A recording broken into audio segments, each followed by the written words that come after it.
আসসালামু আলাইকুম সবাইকে। বন্ধুরা, আজকে আমরা জানবো কিভাবে আজাজিল দোজকের জানোয়ার থেকে ফেরেশতাদের সর্দার হয়ে আবার শয়তান হয়ে গেলেন। পৃথিবী সৃষ্টির একবারে প্রথম দিকের কথা। তখন এখানে কোনো জীবজন্তু, পশু পাখি, কীটপতঙ্গ কিছুই ছিল না। সমস্ত দুনিয়ায় বাস করত শুধু জিনেরা। তারা কেবলই নিজেদের মধ্যে ঝগড়াঝাটি, মারামারি নিয়েই থাকতো। ভুলেও কখনো আল্লাহ তাআলাকে স্মরণ করতো না। একদিন আজাজিল খোদার দরগায় আরজ করলেন, হে প্রভু, আমাকে হুকুম দাও, আমি দুনিয়ায় গিয়ে জিন বংশ ধ্বংস করে দুনিয়া থেকে পাপ দূর করে দেই। খোদা তার আরজ মঞ্জুর করলেন। আজাজিল 40,000 ফেরেশতাকে সঙ্গে নিয়ে নেমে এলো দুনিয়াতে। জিনদের সৎপথে আনবার জন্য অনেক সদুপদেশ দিল, কিন্তু তারা সে কথা একবারও কর্ণপাত করল না। আজাজিলের কি আর করার, তখন তাদের ধ্বংস করে ভেস্তে ফিরে গেল। জিনদের দল নিশ্চিহ্ন হওয়ায় দুনিয়া খালি পড়ে রইল। দোজখে দুনিয়ার সবচেয়ে বেশি গুনাহগারদের যেখানে রাখা হয় তার নাম সিজ্জিন। দুনিয়ার নিচের পাতাল এবং পাতালেরও অনেক নিচে সিজ্জিন দোজখ। সেখানে দিনরাত শুধু ধাউ ধাউ করে আগুন জ্বলছে। এত আগুন, সেখানে ভয়ঙ্কর অন্ধকার। সেই অন্ধকারের মধ্যে আজাজিলের জন্ম হয়। এই আজাজিল ভালো মানুষদের দুশ্মন। দুনিয়ার মধ্যে তার মতো পাপী এখন আর কেউ নেই। সে শুধু নিজে পাপ করে না, প্রলোভন ধারা সকলকে পাপের পথে নিয়ে যায়। কিন্তু চিরকাল সে এমন ছিল না। তার মতো ধার্মিক এবং সৎ ফেরেশতা আজ অবধি হতে পারেনি। সত্যি সত্যি একদিন সে সকল ফেরেশতাদের সর্দার ছিল। খোদার নিকট তার মর্তবা মর্যাদা অন্য সব ফেরেশতাদের চেয়ে অনেক বেশি ছিল। আজাজিল জন্মের পর অন্য জানোয়ারদের মতো বৃথা সময় নষ্ট করেনি। সে খোদার ইবাদতে মশগুল হয়ে পড়ে। 1000 বছর কাটিয়ে দিয়েছিল। সমস্ত দোজখে তিল পরিমাণ জায়গাও ছিল না যেখানে দাঁড়িয়ে খোদার উপাসনা করেনি। খোদা খুশি হয়ে তাকে সিজ্জিন দোজখ থেকে পাতালে আসার অনুমতি দিলেন, কিন্তু এখানে এসেও তার অহংকারের লেশমাত্র দেখা দিল না, বরং খোদা তাআলার ইবাদতে আরো অধিক মনোযোগী প্রদান করল। দেখতে দেখতে 1000 বছর কেটে গেল এবং এমন এতটুকু জায়গা ফাঁকা রইল না যেখানে দাঁড়িয়ে সে খোদার উপাসনা করল না। এমন করে আরো 1000 বছর কেটে গেল। খোদা তার কাজে সন্তুষ্ট হয়ে তাকে দুনিয়ার উপরে নিয়ে এলেন, কিন্তু এত উন্নতি করেও সে খোদাকে ক্ষণকালের জন্য ভুলল না। দিনরাত খোদা তাআলার ইবাদতে মশগুল হয়ে রইল। করুণাময় খোদা তাআলা এবার তাকে প্রথম আসমানে তুলে নিলেন। এমনইভাবে খোদাকে খুশি করে এক এক ধাপ করে সে একবারে আসমানে উঠতে লাগলো। এক এক আসমানে 1000 বছর করে 7000 বছর ধরে আহার নেই, নিদ্রা নেই। দিনরাত কেবল রোজা আর নামাজ আর রোজা করে সে কাটালো। কোনো দিকে তার লক্ষ্য নেই। এক মনে এক প্রাণে খোদার উপাসনায় মশগুল হয়ে রইল। খোদা তার উপরে খুব খুশি হয়ে দোজখের নাপাক অপবিত্র জানোয়ারকে ভেস্তে আসবার অনুমতি দিলেন। তাহলে তোমরা দেখেছো, নাপাক জানোয়ার নিজের সাধনার বলে উন্নতি করতে পারলো, কোথায় ছিল আর কোথায় এলো। ভেস্তে এসে তার মনে এতটুকু দেমাগ বা এতটুকু অহংকার দেখা দিল না। ফেরেশতাগণ যখন হাসি খুশি আমোদ প্রমোদরত থাকতো, তখন আজাজিল খোদার ইবাদতে মগ্ন থাকতো। মনে তার সুখ নেই, শান্তি নেই, চোখ দিয়ে কেবল ঝরঝর করে পানি পড়ত। সে খোদার কাছে এই আরজ করত যে, হে এলাহি আলামিন, তোমার ইবাদত বন্দিগি কিছুই করতে পারলাম না, আমার গুনাহ মাফ করো। আমি ভেস্ত চাই না, আমি চাই তোমাকে। এরকমভাবেই ভেস্তের আমোদ আহ্লাদ, সুখ স্বাচ্ছন্দ্য সমস্ত অগ্রাহ্য করে সে আরো 1000 বছর খোদার ইবাদতে কাটিয়ে দিল। এবার খোদা তাআলা তার উপর অতিশয় সদয় হয়ে ফেরেশতাদের সর্দার করে ভেস্তের খাজানচি করে দিলেন। হলে কি হবে? তথাপি সে আল্লাহকে এক মুহূর্তের জন্য ভুলল না। দিনরাত আল্লাহর নামে মশগুল হয়ে রইল। আর মাঝে মাঝে ভেস্তের মিনারের উপর উঠে আল্লাহ তাআলার উপাসনার উপকারিতা সম্বন্ধে ফেরেশতাদের উপদেশ দিতে লাগলো। ফেরেশতাগণ তার জ্ঞান ও বুদ্ধি দেখে নিজেদের মধ্যে বলাবলি করতে লাগলো, আজাজিল খোদার অতিশয় প্রিয় পাত্র।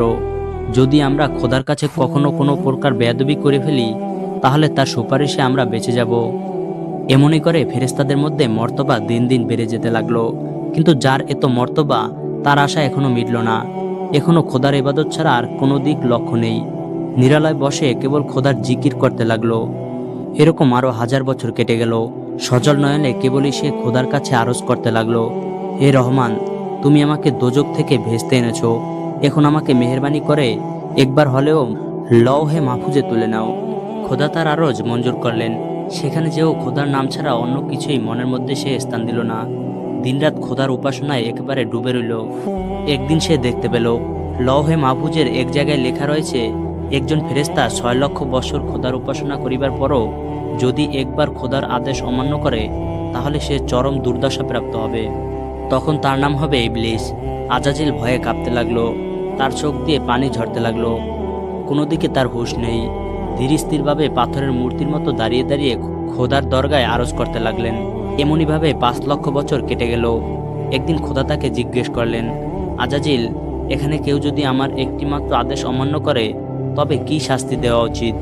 আজাজিল বললেন, কেউ যদি আপনার আদেশ অমান্য করে তাহলে তাকে আপনার দরবার থেকে চিরদিনের জন্য দূর করে দেওয়া উচিত। খোদা বললেন, বেশ কথা, তুমি এখানে ওই কথাগুলো লিখে রাখো।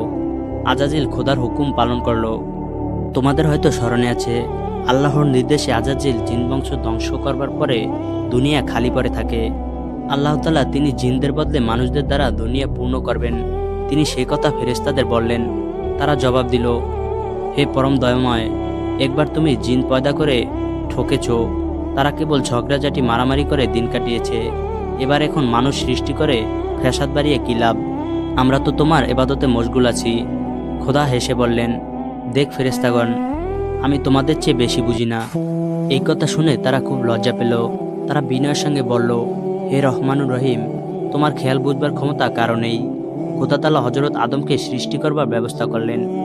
তিনি দুনিয়া থেকে এক মুষ্টি মাটি নিয়ে হযরত আদমের শরীর সৃষ্টি করবার হুকুম দিলেন এবং দেহের মধ্যে আত্মা প্রবেশ করবার পূর্বে মাটিটুকুকে ভেস্তের একটি নির্দিষ্ট জায়গায় রেখে দেবার ব্যবস্থা করলেন। একদিন আজাজিল ফেরেশতাদের সঙ্গে বেড়াতে বেড়াতে মূর্তির কাছে এলেন। আদমের চেহারা দেখে খুব হাসতে লাগলো।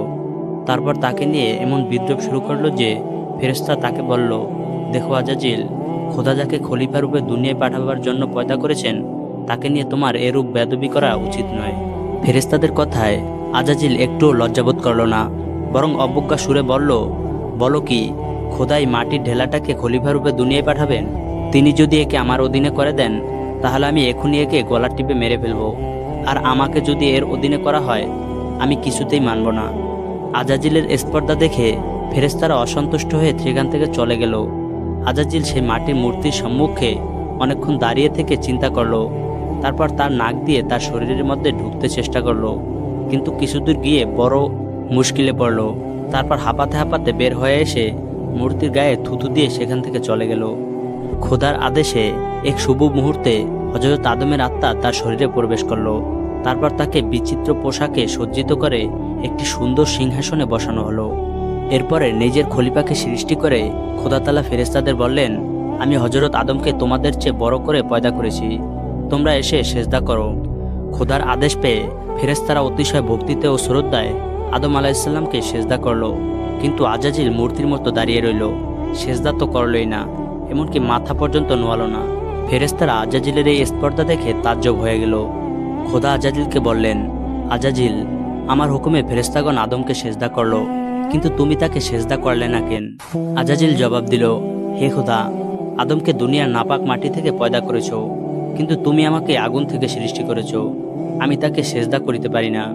তারপর অসন্তুষ্ট হয়ে খোদা বললেন, রে মূর্খ, আত্ম অহংকারে তুই আমার হুকুম অমান্য করেছিস।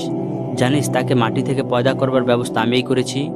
আমিই তোকে ফেরেশতাদের বড় করেছি, আর আমিই তোকে সেজদা করতে বলেছি। কিন্তু এত স্পর্ধা তোর কিসে হলো? তুই এতদিন আমার ইবাদত করেছিস সেই জন্য কি?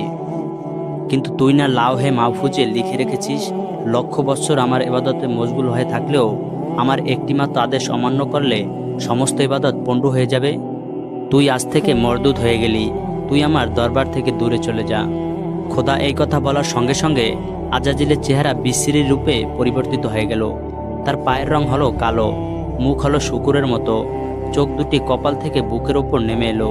তার নাম হলো ইবলিস। আজাজিল নিজের দুর্দশা দেখে মনে মনে খুব ভয় পেল, কিন্তু বাইরে সে ভাব মোটেই প্রকাশ করলো না। খোদার দরগায় আরজ করলো, হে খোদা, আমি নিজের আত্মমর্যাদার জন্য যে পাপ করেছি তার শাস্তি ভোগ আমাকে করতেই হবে। তার জন্য আমাকে যে দোজকি করেছো তাও আমাকে মানতে হবে। আমি জানি হাজার চেষ্টা করলেও আমার এক উসর মাপ হবে না। তোমার দরবার থেকে চিরকালের জন্য চলে যাবার আগে আমি গোটা কয়েক আরজ পেশ করতে ইচ্ছা করি, আশা করি তুমি তা মঞ্জুর করবে। খোদা বললেন, বল তোর কি আরজ আছে? ইবলিস বলল, আমার প্রথম আরজ এই যে আমাকে কিয়ামতের শেষ দিন পর্যন্ত স্বাধীনতা দাও। খোদা সে আরজ মঞ্জুর করলেন। ইবলিস তার দ্বিতীয় আবেদন পেশ করলো, বলল, আমাকে লোকচোখ থেকে অদৃশ্য করে দাও, আর কেউ জানতে না পারে এমন করে সকলের হাড় মাংস স্নায়ুতে এবং কি শরীরের মধ্যে প্রবেশ করার ক্ষমতা দাও। তারপর ইবলিস বলল, লক্ষ লক্ষ বছর তোমার ইবাদতে মশগুল থেকে সিজ্জিন দোজক হতে বেঁচতে আসবার সৌভাগ্য আমার হয়েছিল, কিন্তু তোমার সামান্য বান্দার ওপর বেয়াদবি করার জন্য আমাকে শাস্তি দিলে। তোমার প্রিয় মানবের ওপর আমি তার প্রতিশোধ নেব। তুমি আমাকে শয়তান করলে, আমি তোমার বান্দাকে শয়তান করে তৈরি করব। যেমন সামান্য একটু কুসুরে আমাকে নরকী করলে, তেমনি তোমার প্রিয় মানুষেরা দিনরাত তোমার রোজা নামাজ করলেও আমি বান্দাকে দোজকে পাঠাবার ব্যবস্থা করব। আর তুমি তাদের সৎপথে চালিত করবার জন্য অনেক নবী ও পয়গাম্বার পাঠাবে। তারা তাদের উদ্ধারের জন্য অনেক পরামর্শ, অনেক উপদেশ দান করবেন, কিন্তু কিছুতেই কিছু হবে না। আজ থেকে তোমার মানবের অনিষ্ট করাই হবে আমার একমাত্র কাজ। এই বলে ইবলিস ডানা মেলে দুনিয়ার দিকে উড়ে গেল। সেই থেকে শয়তান তার প্রতিজ্ঞা কেমন করে পূরণ করছে তা তোমরা দিনে রাতে দেখতে পাচ্ছ। খোদার ইমানদারের চেয়ে শয়তানদের বেঈমানীদের সংখ্যা দিন দিন বেড়েই চলেছে। তাহলে তোমরা দেখতে পেলে ইবলিস লক্ষ লক্ষ বছর খোদার উপাসনা করেও কত উন্নতি করেছিল। একদিন সামান্য একটু কুসুরে তা সমস্ত নষ্ট হয়ে গেল। সুতরাং তোমার জীবনের প্রথম থেকে শেষ পর্যন্ত ন্যায়, ধর্ম ও সত্যের পথে চলতে চেষ্টা করবে। কখনো ভুলেও এক নিমিষের জন্য একটু ত্রুটি করবে না। তোমরা হয়তো মনে করবে প্রথমে একটু পাপ করে তারপর ভালো কাজ করবে, কিন্তু তা হয়ে ওঠে না।